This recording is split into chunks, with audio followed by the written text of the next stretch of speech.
اب آئیے منہج کے تعلق سے کچھ باتیں کرتے ہیں. دیکھیں پیارے نبی صلی اللہ علیہ وسلم اس دنیا سے گئے, آپ نے کیا چھوڑا؟ صرف دو چیزیں, صرف دو چیزیں. ترکت فیکم امرین, تمہارے درمیان دو چیزیں چھوڑ کر جا رہا ہوں. لن تضلوا بعدی ما تمسکتم بہما, کبھی گمراہ نہیں ہوگے جب تک ان کو تھام کر رکھو گے. کیا ہے؟ کتاب اللہ و سنتی, اللہ کی کتاب اور میری سنت. پتہ یہ چلا کہ ہمیں قرآن بھی ماننا ہے اور حدیث بھی ماننا ہے. قرآن بھی اور حدیث بھی, اور حدیث میں وہ جو نبی صلی اللہ علیہ وسلم سے صحیح سند کے ساتھ ثابت ہے. ٹھیک, یہ پہلی بات. دوسری بات, ایک انسان کا کوئی بھی عمل اس وقت قبول نہیں ہوگا جب تک کہ اس کے اندر تین شرطیں, یا بعض لوگوں نے دو شرطیں کہا ہے, وہ تین شرطیں یا دو شرطیں نہ پائی جائیں. کون کون سی؟ نمبر ایک ایمان, نمبر ایک ایمان, کیونکہ مشرک کا کوئی بھی عمل اللہ کے ہاں قابل قبول نہیں ہے, ایمان ہونا چاہیے. نمبر دو اخلاص, جو بھی کریں صرف اللہ کے لیے کریں. اور نمبر تین طریقہ محمد الرسول اللہ صلی اللہ علیہ وسلم. ٹھیک, آپ کی زندگی میں کیا جانے والا کوئی بھی عبادت کا کام جب تک کہ اس کے اندر یہ تینوں شرطیں نہیں پائی جائیں گی, آپ کتنی ہی محبت سے کیوں نہ کر لیں, آپ کا وہ عمل اللہ کے ہاں قبول نہیں ہوگا بلکہ ریجیکٹ کر دیا جائے. ٹھیک, یہ دوسری بات. تیسری بات, نبی پاک صلی اللہ علیہ وسلم جب دنیا سے گئے, دنیا سے جانے سے پہلے آپ نے ان لوگوں کا تذکرہ کیا جن کو قیامت کے دن نجات ملنے والی ہے. اور کیا کہا؟ یہ کون لوگ ہوں گے؟ ما انا علیہ الیوم انا واصحابی, یا بعض روایتوں میں الفاظ دیگر دوسرے, کہ آپ نے بتایا وہ لوگ نجات پائیں گے یا اس راستے پر رہنے والے نجات پائیں گے جس پر آج میں ہوں اور میرے صحابہ. نبی نے صرف اپنا نام نہیں لیا بلکہ کیا کہا؟ جس پر میں ہوں اور جس پر میرے صحابہ ہیں, جو اس راستے پر رہے گا جس راستے پر میرے صحابہ ہیں وہی لوگ نجات پائیں گے. یہ تیسری بات. اسی سے متعلق اللہ نے ایک بات کہی, ہمیں منہج, طریقہ, راستہ کس کا اختیار کرنا ہے؟ صحابہ کا. والسابقون الاولون من المہاجرین والانصار والذین اتبعوہم بإحسان. سابقین اولین, مہاجرین, انصار, اور جو لوگ بھی ان کو فالو کریں, ان کے راستے پر چلیں. کیسے؟ بإحسان, احسان کے ساتھ, خیر کے ساتھ, بھلائی کے ساتھ. کیا ہوگا؟ رضی اللہ عنہم, تو اللہ مہاجرین انصار یعنی صحابہ سے راضی, اور جو صحابہ کا منہج اختیار کرے اللہ ایسے لوگوں سے راضی, اور یہ لوگ اللہ سے راضی. اور اس کا فائدہ یہ کہ اللہ نے ایسے لوگوں کے لیے جنتیں تیار کر رکھی. یہ چوتھی بات. پانچویں بات, ہمیں منہج صحابہ کا اختیار کرنا ہے. لیکن اب 1400 سال کے بعد آنے والا کوئی انجینئر یا کوئی ڈاکٹر یا کوئی فلسفی یا کوئی جو ہے یہاں وہاں کی ڈگریاں لے کر کے بولنے والا 1400 سال کے بعد آئے اور یہ کہے کہ نہیں نہیں ہمیں ضرورت نہیں ہے, قرآن حدیث ہمارے لیے کافی ہے, یہ نجات ہے. بات مانیں گے کہ ریجیکٹ کریں گے؟ ریجیکٹ کریں گے اسی بات کو, چاہے وہ کتنی ہی بڑی پوسٹ پر کیوں نہ ہو, کتنا ہی بڑا اسٹیٹس اس کا مقام کیوں نہ ہو. اور میں نام لے لوں, چاہے مولانا مودودی ہو یا ڈاکٹر اسرار ہو, یا یہ آج کے زمانے کا ایک بڑا فتنہ مرزا انجینئر علی ہو, علی مرزا انجینئر ہو, یہ سارے ڈھل پھوڑے ہماری اپنی زبان میں بے وقوف ہیں جو صحابہ کے منہج سے ہٹ کر کوئی اور منہج مسلمانوں کے درمیان پیش کر رہے. اور یاد رکھیں اللہ نے سورۃ النساء کی آیت نمبر 115 میں کہا, غور سے سنیں, جو لوگ بھی ایسی حالت میں اپنے آپ کو پہنچا رہے, بڑی اچھی بات کرتا, بڑی پیاری بات کرتا, اس کی زبان ارے یہ غلط بول سکتا, اتنا بڑا عالم, اتنے بڑے سبسکرائبر, اتنے زیادہ لوگ اس کے یوٹیوب چینل کو سبسکرائب کر کے, آپ معیار اگر یہی ہے کہ اس کے ملین سبسکرائبر ہے تو معاف کیجیے گا، یہ نجات کا راستہ نہیں ہے۔ اللہ نے کہا وَمَا يُؤْمِنُ أَكْثَرُهُم بِاللَّهِ إِلَّا وَهُمْ مُشْرِكُونَ، اکثر لوگ اس دنیا کے اندر مشرک ہیں، ایمان والے کم ہوتے ہیں۔ زیادہ ہونا یہ جو ہے نجات کا، کامیابی کا راستہ نہیں ہے کہ فلانے کے اتنے سبسکرائبر اس کی بات بڑی سچی ہے۔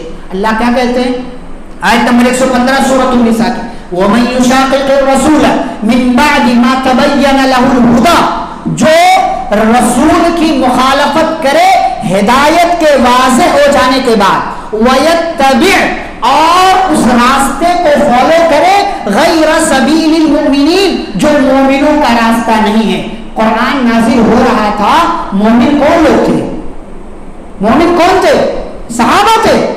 صحابہ کے راستے کو، ان کے منہج کو چھوڑ کر جو کسی اور منہج پر جائے گا وہ سنے کان کھول کر، نُوَلِّهِ مَا تَوَلَّى، وہ جدھر جانا چاہے گا اللہ کہتے ہیں ادھر لے کر چلے جائیں گے، وَنُسْلِهِ جَهَنَّمَ، اور کل قیامت کے دن اس کو اٹھا کر جہنم میں ڈال دیں گے، وَسَاءَتْ مَصِيرًا، اور جہنم بہت برا ٹھکانہ ہے۔ فیصلہ آپ کو کرنا ہے کہ آپ صحابہ کا منہج چاہتے ہیں یا صحابہ کو برا بھلا کہنے والوں کا منہج چاہتے ہیں۔ یعنی 1400 سال بعد آنے والے، یہ مطلب جن کی اپنے سماج میں کوئی وقات نہیں ہے، یہ کمزرف لوگ صحابہ کو برا کہیں گے، صحابہ کو امیر معاویہ، یہ صحابہ کے بعد آنے والے تمام لوگ مل جائیں، یہ مرزا اور ڈاکٹر کی بات نہیں کرتا، ان جیسے کروڑوں مل جائیں، بلکہ صحابہ کے بعد آنے والے تمام لوگ، امام بخاری، امام مسلم، امام نسائی، امام ترمذی، امام ابن ماجہ اور امام ابو داؤد، امام مالک، امام شافعی، امام احمد بن حنبل، امام ابو، جتنے بڑے بڑے نام آپ کے ذہن میں آئے، یہ سارے بڑے بڑے ولی، یہ سارے مل کر کے بھی نبی کے کسی ایک صحابی کے پاؤں کے دھول کے برابر بھی نہیں پہنچ سکتے۔ اور آپ چلے ہیں، آج کے زمانے کا انسان چلا ہے صحابہ کو گالیاں دینے، یہ منہ اور مسور کی دال، جس کی اپنی بات اپنے گھر میں نہیں سنی جاتی، یہ صحابہ کے تعلق سے بکواس کرتا ہے، صحابہ کے تعلق سے زبان درازیاں کرتا ہے۔ تمام لوگ، نبی نے کیا مثال دی، احد پہاڑ کے برابر سونا بھی خرچ کر دو نا، احد پہاڑ کے برابر سونا بھی خرچ کر دو، اور کسی صحابی نے 300 گرام اناج خرچ کیا ہوگا اللہ کے راستے میں، تمہارا احد کے پہاڑ کے برابر سونا بھی وہ 300 گرام کے برابر نہیں پہنچ سکتا۔ صحابہ کے مقام کو ہم نے نہیں جانا۔ صحابہ کو برا کہنے کا مطلب یہ ہے کہ آپ نبی کی ذات پر انگلی اٹھا رہے ہیں کہ نبی نے اپنے صحابہ کی صحیح تربیت نہیں کی، اور نبی پر انگلی اٹھانے کا مطلب یہ ہے کہ آپ اللہ کی ذات پر انگلی اٹھا رہے ہیں کہ اللہ نے کیسے بندے کو رسول بنا کر کے بھیج دیا تھا جو رسول اپنے صحابہ کا تزکیہ نہیں کر سکا۔ رسول کا ایک بنیادی مقصد اس دنیا میں آنے کا کیا تھا؟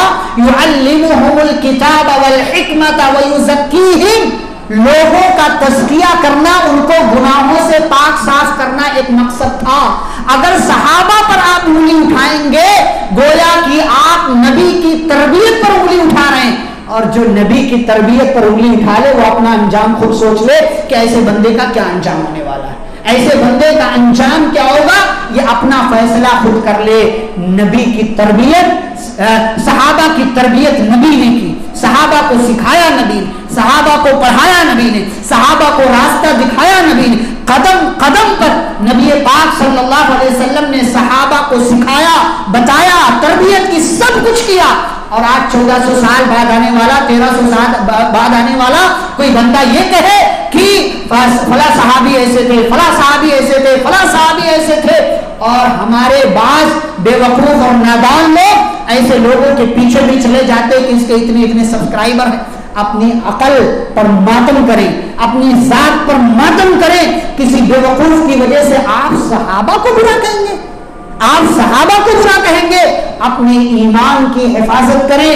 نبی نے فرمایا جو میرے صحابہ میں سے کسی ایک صحابی کو برا کہے اس پر اللہ کی، فرشتوں کی، دنیا بھر کے انسانوں کی لعنت نازل ہوتی۔ ایسا بندہ لعنتی ہے، ایسا بندہ لعنت کا مستحق ہے جو کہے کہ امیر معاویہ ایسے تھے، ابو ہریرہ ایسے تھے، ابو بکر ایسے تھے، عثمان ایسے تھے رضی اللہ عنہم اجمعین۔ صحابہ کے اختلافات کے پیچھے نہ پڑیں، انسان تھے، ان کے درمیان اختلاف ہوا، لیکن بعد میں اس اختلاف کو انہوں نے درست کر لیا۔ صحابہ کے اختلافات کو اپنے معاشرے میں بیان نہ کریں، اپنی بات کا، اپنی بحث کا ٹاپک نہ بنائیں، صحابہ کی نیتوں پر حملہ نہ کریں۔ صحابہ جیسے بھی تھے، ہم جیسے کم ظرفوں سے، ہم جیسے گنہگاروں سے لاکھ درجہ بہتر تھے۔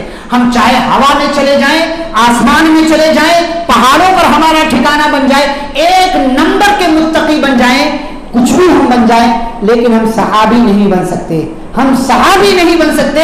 صحابہ کے مقام کے لیے یہ بات کافی ہے، انہوں نے نبی کو دیکھا، انہوں نے نبی کو جانا، انہوں نے نبی کے ساتھ ملاقاتیں کی، وہ نبی کے ساتھ رہے، جنگیں کی، نبی کے ساتھ اٹھنا بیٹھنا۔ وہ آنکھیں کہاں سے لاؤ گے، وہ مجلسیں کہاں سے لاؤ گے، وہ محفلیں کہاں سے لاؤ گے، صحابہ کرام کا وہ گروپ کہاں سے لاؤ گے جنہوں نے نبی پاک صلی اللہ علیہ وسلم کا قدم قدم پر ساتھ دیا۔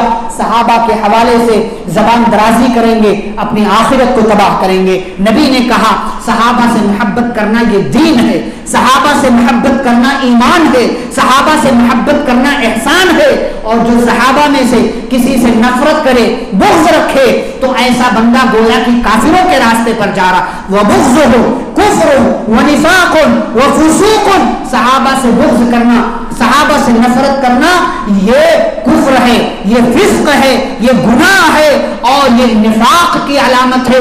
یہ بندہ جو کوئی بھی صحابہ کو برا بھلا کہے، گویا کہ اس نے کافروں کا راستہ اختیار کر لیا، اس کے اندر نفاق آ گیا، وہ منافقوں کے راستے پر جا رہا ہے۔ اس لیے میرے بھائیوں بزرگوں، بڑی محبت کے ساتھ یہ پیغام ہے، آپ کسی کو بھی سنیں، یہ آپ کی اپنی چوائس، آپ کی اپنی خواہش، لیکن معاف کیجئے گا نبی کے صحابہ پر انگلی اٹھائیں گے، یہ بات یاد رکھیں کہ اتنی دور سے میں یہ بتا رہا ہوں آپ کو، یہاں سے آ کر کے یہاں کے علماء بھی آپ کو بتاتے ہیں، مختلف طریقوں سے آپ سنتے، صحابہ کو اگر آپ نے برا بھلا کہا یا صحابہ کا منہج چھوڑ دیا، کسی اور منہج کو آپ نے صحیح سمجھا، اپنی آخرت تباہ کرنے کے ذمہ دار آپ خود ہیں۔ علمی کتابی نہ بنے، منہجی بنے، منہج سلف پر آئیں، صحابہ کے منہج پر آئیں، قرآن و حدیث کو ویسے ہی سمجھیں جیسے صحابہ نے سمجھا، جیسے صحابہ نے مانا، جیسے صحابہ نے عمل کیا۔ یہ چند باتیں تھیں